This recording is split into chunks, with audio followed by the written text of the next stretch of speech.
तो इसलिए ये कहना कि हमारी स्ट्रेटेजी का जी उनको पता चल जाएगा और उनसे हम कब तक हम पैसिव रहेंगे। हमें तो एक्टिव होना पड़ेगा, एक्टिव सोच के साथ, एग्रेशन के साथ, एग्रेसिव सोच के साथ हमें आना पड़ेगा। जब तक हम वो अडॉप्ट नहीं करेंगे, वो रवैया, वो लबो लहजा, क्योंकि इंडिया जो है वो लातों का बूथ है, बातों से नहीं मानता। उसकी एक मिसाल मैं दे देता हूँ। उसको एक मौका मिला 71 में, उसने अपना वार पूरा किया और हमारा एक ईस्ट पाकिस्तान एक अलग किया, बांग्लादेश बना दिया। और ये उस वक्त सिर्फ इंडिया नहीं, उसके पीछे कुछ और भी बड़ी ताकतों की एक पूरा सोच थी। उसकी रीज़न ये है कि आप ज़रा तसव्वुर करें कि इस वक्त अगर ईस्ट पाकिस्तान और वेस्ट पाकिस्तान इकट्ठे होते या मुस्तकबिल में हो जाएं, तो दुनिया की वाहिद इस्लामी मुल्क है जिसके पास एटॉमिक पावर जो है, जिसके पास एटमी टेक्नोलॉजी है। और इंडिया जो है वो सैंडविच है बांग्लादेश के दरमियान और पाकिस्तान के दरमियान। तो ये बाकायदा तौर पे एक जो कुछ किया उसमें मीर जाफ़र और मीर सादिक हमारे बहुत हैं, उनकी औलादें भी हैं, ये उनका सारा एक प्रोपेगेंडा चलाया गया। तो ये चीज़, उसके बाद मैं आता हूँ लातों के भूत। 27 फरवरी पिछले साल क्या हुआ? पिछले साल ये हुआ कि पठानकोट एक फॉल्स फ्लैग ऑपरेशन, जो आज भी वज़ीर-ए-आज़म इमरान खान ने कल भी कहा है कि इंडिया जो है एक फॉल्स फ्लैग ऑपरेशन, झूठा ऑपरेशन स्टेज करना चाह रहा है और इल्ज़ाम पाकिस्तान पे आएगा। पठानकोट भी यही था और पठानकोट में भी अब उनके बीजेपी के, आरएसएस के उनके ऑडियो टेप्स आ चुके हैं, सब कुछ आ चुका है। तो हम जो हैं, मैं तो एक जर्नलिस्ट हूँ, आज़ाद पाकिस्तान का आज़ाद शहरी हूँ और मैं कोई स्टेट पॉलिसी नहीं बयान करता होता कि स्टेट पॉलिसी क्या है। मेरी एक सोच है, स्टेट पॉलिसी स्टेट ने देनी है, फॉरेन ऑफिस ने देनी है ये चीज़। लेकिन एक चीज़ की खुशी तो होती है जब दुश्मन पे अगर कोई ज़रब कारी लगे तो खुशी तो होती है। खैर, वो पठानकोट, उसके बाद 27 फरवरी पठानकोट के बाद क्या हुआ, उन्होंने हम बालाकोट में एक फुसफुसा सा एक बम फेंक के भाग गए। जब पठानकोट हुआ उसके बाद हमारे उस वक्त के chairman joint chief of staff committee general Zubair Hayat, उन्होंने अपने काउंटर पार्ट अमेरिकन से बात करने की कोशिश की। एक फ़ोन किया, 2 किया, 3 किया और उनको ये बताना मकसूद था कि इंडिया को आप बाज़ रखें, इस वक्त सिचुएशन ऐसी नहीं है, पीस प्रोसेस चल रहा है और इधर ये हमें ये करना चाहते हैं, पाकिस्तान का कोई ना इन्वॉल्वमेंट है पठानकोट में ना कुछ।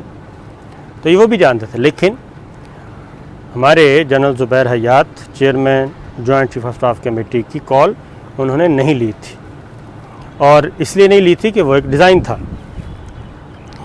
उसके बाद क्या हुआ, उसके बाद बालाकोट हो गया। बालाकोट, जैसे ही बालाकोट हुआ उसके चंद घंटों के बाद उसी अमेरिकन काउंटर पार्ट की जनरल ज़ुबैर हयात को कॉल आती है और उसमें भाषण दिया जाता है कि जनाब बस जो होना था हो गया, उनको भी फेस सेविंग के लिए चाहिए था कुछ, तो आपने रिएक्ट नहीं करना, यानी कि जवाब नहीं देना, बस आप पी जाएं पैसिव और इस खित्ते में इंडिया की धाक बैठ जाए। तो जनरल ज़ुबैर हयात ने अल्हम्दुलिल्लाह अल्लाह ताला उनको हौसला दिया और उन्होंने कहा कि मिस्टर सो एंड सो, ये कॉल आपको, यही बात आपको पहले करनी चाहिए थी, आपके पास मेरी कॉल का सारा रिकॉर्ड है, इस वक्त इस कॉल की गई, फ़लाँ को ये नोट करवाया गया, तो आप अब कर रहे हैं, जब ये सारा कुछ हो चुका है तो हम इसका रिस्पॉन्ड करेंगे और इसका जवाब हम देंगे। ये थे वो अल्फाज। और फिर 27 फरवरी को जो कुछ हुआ वो पूरी दुनिया ने देखा। 24 घंटे के अंदर अंदर अफ़वाज पाकिस्तान ने, मुसल्लह अफ़वाज ने मिल के एक रिस्पॉन्स दिया और 2 तैयारे गिराए। अभिनंदन गिरफ़्तार हुआ, ज़िंदा जावेद पायलट गिरफ़्तार किया, पूरी दुनिया को दिखाया। उसकी एक लंबी वीडियो ऑडियो वीडियो पूरी रिकॉर्डिंग है, पूरी फ़िल्म है, जितनी देर हमारे पास रहा है वो अगर हम चलाना शुरू कर दें तो कई फ़िल्में बन जाएंगी। इसलिए इसी तरीके से कुलभूषण यादव रॉ का अफसर गिरफ़्तार हो गया, उसकी भी माशाल्लाह बहुत सारी चीज़ें मौजूद हैं और वो भी अगर हम चलाना शुरू कर दें तो कोई मसला ही नहीं है। वो नेटफ्लिक्स पे ये तो फेक बनाते हैं ना स्टोरीज़, एक क्या कहते हैं, बड़ी हैं इंडियन मीडिया की, एक स्टेज ड्रामे बने पड़े हैं नेटफ्लिक्स। ये तो हमारे पास ओरिजिनल है और ये इतनी पॉपुलर हो आप तसव्वुर नहीं कर सकते। तो खैर, तो अफ़गानिस्तान वापस तो ठीक ठाक मार पड़ी, तो क्या इंडिया ने हमें जवाब दिया? बहुत धमकियाँ दी, हमारे इतने टारगेट कर लिए। उसका जवाब गया कि अगर आप हमें 9 टारगेट करेंगे तो हम आपके 27 टारगेट करेंगे और ये टारगेट करेंगे। तो इंडिया सिर्फ यही ज़ुबान समझता है, क्योंकि दुनिया में अगर आप 3 बड़े दुश्मनों का नाम लेंगे, पाकिस्तान के 3 बड़े दुश्मन, तो उनमें सबसे नंबर 1 इंडिया है, इसके अलावा कोई नहीं है। अब अफ़गान तालिबान पे आ जाएं। अफ़गान तालिबान ने पहले मार खाई अफ़गानियों ने रशियन जिहाद के ख़िलाफ़। उस वक्त यही इंडिया था, यही इंडियन इस्टेब्लिशमेंट थी, यही इंडियन आर्मी थी, यही इंडियन रॉ थी, वो उस वक्त सपोर्ट कर रही थी अब इन्हीं मुजाहिदीन के ख़िलाफ़ रशिया को। 20 साल वो लड़ाई लड़ी। 20 साल के बाद कोई सुख का सांस आया। उसके बाद फिर 9/11 के बाद लड़ाई शुरू हुई। फिर इंडिया ने क्या किया? इंडिया जाके बैठ गया, अमेरिका का पिट्ठू बन के जाके बैठ गया। उसको जनाब हम फ़िक्र ही ना करें। क्या हुआ? शिकस्त फाश हुई। अब इंडिया का अरबों खरबों डॉलर उनको डूबता हुआ नज़र आ रहा है, चीखे मार रहे हैं वो। अमेरिकन ने और अफ़गान तालिबान ने आपस में मुआहदा कर लिया है, पीस एग्रीमेंट कर लिया है। अशरफ गनी को अपनी मौत नज़र आ रही है, सियासी मौत मुस्तकबिल में। अब्दुल्ला जो हमने आपको ख़बर दी थी, हमने आपको कभी भी गलत खबर नहीं दी। अब्दुल्ला और अशरफ गनी के दरमियान बिल आखिर अब्दुल्ला को, अब अशरफ गनी साहब को वो नया एग्रीमेंट उस पर बात भी कर लेंगे कि उस पर अशरफ गनी साहब ने क्या लूज़ किया और अब्दुल्ला ने क्या गेन किया। और अब्दुल्ला को इस पीस प्रोसेस का चीफ़ बना दिया गया है, वो इसको डील करेंगे, क्योंकि अशरफ गनी साहब की नीयत में खोट है। अशरफ गनी साहब इस वक्त दिल्ली के साथ जुड़े हुए हैं और दिल्ली अशरफ गनी साहब को कह रहा है कि हम फ़िक्र ही ना करें, करना वरना कुछ नहीं है। वो अमेरिकन के साथ मिलके इंडिया कुछ नहीं कर सका, तो वो क्या अशरफ गनी साहब के साथ मिलके इंडिया कुछ करेगा? तो अफ़गान तालिबान भी बच्चे नहीं हैं, उनको भी पता है। तो 20 साल उन्होंने यह मार खाई, 40 साल उन्होंने अपना खून दिया। और वहाँ पे भारतीय कौंसलेट खाने वो क्या कर रहे हैं? वो यही कर रहे हैं कि हमने तालिबान के ख़िलाफ़ एक नई दाइश को कौन सपोर्ट कर रहा है? इंडिया कर रहा है, और किसने करना है? तो इसलिए अगर आप ये तसव्वुर करें कितनी बड़ी, कहते हैं जी हम, अजीत डोवल डॉक्ट्राइन, कितना बड़ा डॉक्ट्राइन है, सोचें ज़रा क्या क्या फ़लसफ़ा पेश किया गया। वीडियो किसी दिन मैं आपको सारी वीडियोज़ ना उनकी एक ही दफ़ा सुना दूँगा कि वाह वाह वाह वाह जनाब, हमारे पास अजीत डोवल डॉक्ट्राइन क्या है, इसको इंडिया पाकिस्तान के जनाब हिस्सा बखरे कर देंगे, नाउज़ुबिल्लाह।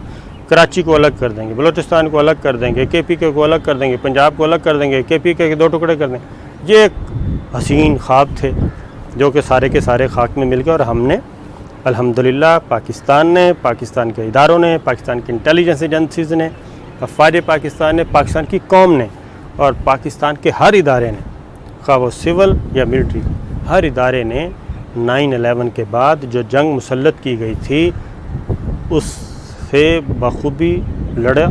और हर सोसाइटी के सेगमेंट की उसमें खून शामिल है, खून, कुर्बानी नहीं, खून शामिल है। कोई ऐसा शुबा नहीं जिसने खून न दिया हो, जिसका बंदा शहीद ना हुआ पाकिस्तान में इस लड़ाई में। तो लिहाजा अब वो दिन बदलने वाले हैं और अफ़गान तालिबान ने ये बता दिया। अब डिप्लोमेसी का अपना तरीका बताने का और पॉलिटिशियन का अपना तरीका होता है बयान करने का और जर्नलिस्ट का अपना तरीका होता है बयान करने का। और अगर आप सोचें ज़रा कि ये फ़ेक न्यूज़ है, अगर फ़ेक न्यूज़ से इंडिया, जो कि उसका क्लेम देखें कितना बड़ा, जो पाकिस्तान के भी हिस्से बखरे करना चाह रहा है, जो अफ़गानिस्तान में भी अपनी हुकूमत, जो चाइना के साथ आपने देखा, उसकी एक वीडियो देख लें कि चाइनीज़ आर्मी उसके साथ क्या कुत्ते कर रही है। लाइन ऑफ कंट्रोल पे खड़े हो गए इंटरनेशनल बॉर्डर पे इंडियन आर्मी के साथ, और वो किस तरह से मिन्नतें कर रहे हैं। तो इसलिए ये जहन में रखिए कि अगर एक मामूली सा जर्नलिस्ट, मामूली सा रिपोर्टर हो, उसकी एक ख़बर पे इंडिया की इतनी चीखें निकल सकती हैं और इतना कुछ हवा खड़ा किया जा सकता है। अगर ये फ़ेक न्यूज़ है और अगर ये ख़बर सच साबित हो गई तो ज़रा सोचें, इंडिया की हिम्मत और इंडिया का अज़्म व इस्तक़लाल और इंडिया की ये सो कॉल्ड क्या कहना चाहिए गुंडागर्दियाँ कहाँ खड़ी होंगी। तो इसलिए ये हम जो भी आपको बताते हैं सोच समझ के देते हैं, और एक सोच है हमारी, और वो सोच है पाकिस्तान जिंदाबाद की सोच।